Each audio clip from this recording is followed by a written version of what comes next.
첫 번째는 이겁니다.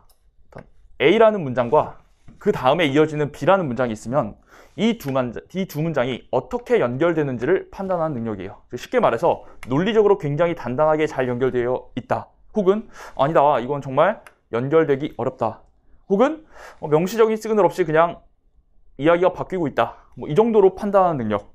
쉽게 말해서 문장과 문장, 내용과 내용 간의 연결성을 파악하는 능력. 이게 수능 용어가 요구하는 굉장히 중요한 첫 번째 능력입니다. 이건 그래서 이제 내신과 살짝 다른 게, 우리 내신은 문장 단위로 암기로 하고 막 해석하고 이런 걸 굉장히 중시했잖아요. 그게 아니라 문장과 문장 간의 연결을 파악하는 능력이 매우 중요하다라고 말씀을 드릴 수 있겠어요. 그리고 이 능력을 대놓고 물어보는 유형이 있습니다. 수능에서. 이 능력을 네가 제대로 가지고 있는지를 대놓고 물어보는 유형이 바로 35번 무관, 그 다음에 36, 37번 순서, 38, 39, 삽입. 네, 이 세 유형이 이 능력을 그냥 대놓고 물어보는 거죠. 순서 아시죠? 순서. BAC가 있어요. BCA가 있어요. 어디로 가야 되지? 했을 때 B 다음에 A, B 다음에 C의 논리적 연결성이 어떤지를 여러분들이 판단을 해야 C는 안 되고 A가 되는구나 하면서 BAC 이렇게 정답을 내릴 수 있는 겁니다. 그래서 이 능력을 대놓고 물어본다라고 보시면 되겠어요. 자, 그럼 두 번째 능력은 뭐냐? 자, 두 번째 능력은 이건데요. 필자가 어떤 내용을 얘기를 합니다.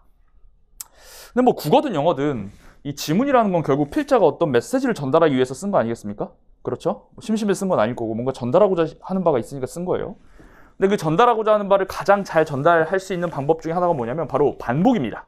그래서 A라는 말을 다시 한번 반복하는 거죠. 근데 다만 똑같이 Ctrl-C, Ctrl-V 해가지고 반복하면 그거를 누가 읽겠습니까?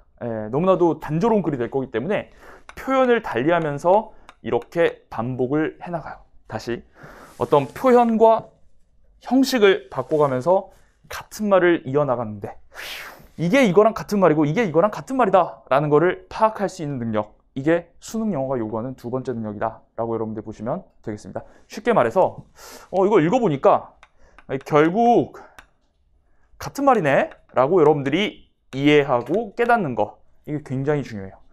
그리고 이걸 대놓고 또 물어본 유형이 있는데 그게 뭐냐면 빈칸 4문제나 있죠. 무려 31, 32, 33, 34.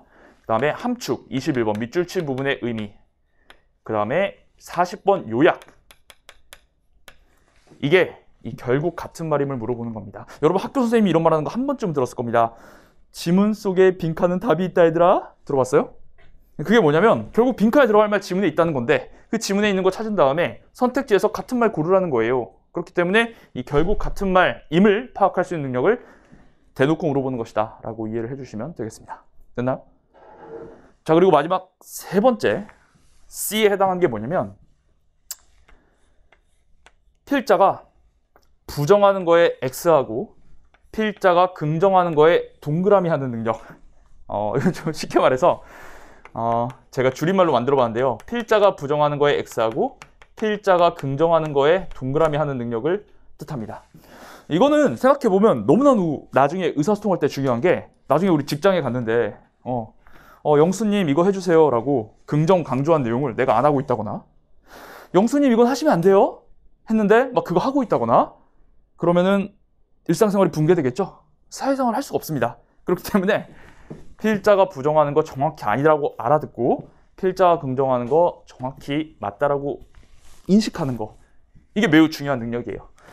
특히 선생님이 이렇게 기출문제를 다 분석해 보니까 주제랑 제목 문제 이런 것들의 거의 8, 90%는 내용이 좀 이해가 안 되더라도 뭔가 부정하는 거 X하고 긍정하는 거 동그라미만 잘 치면서 내려가면은 정답이 도출되는 경우가 대부분입니다.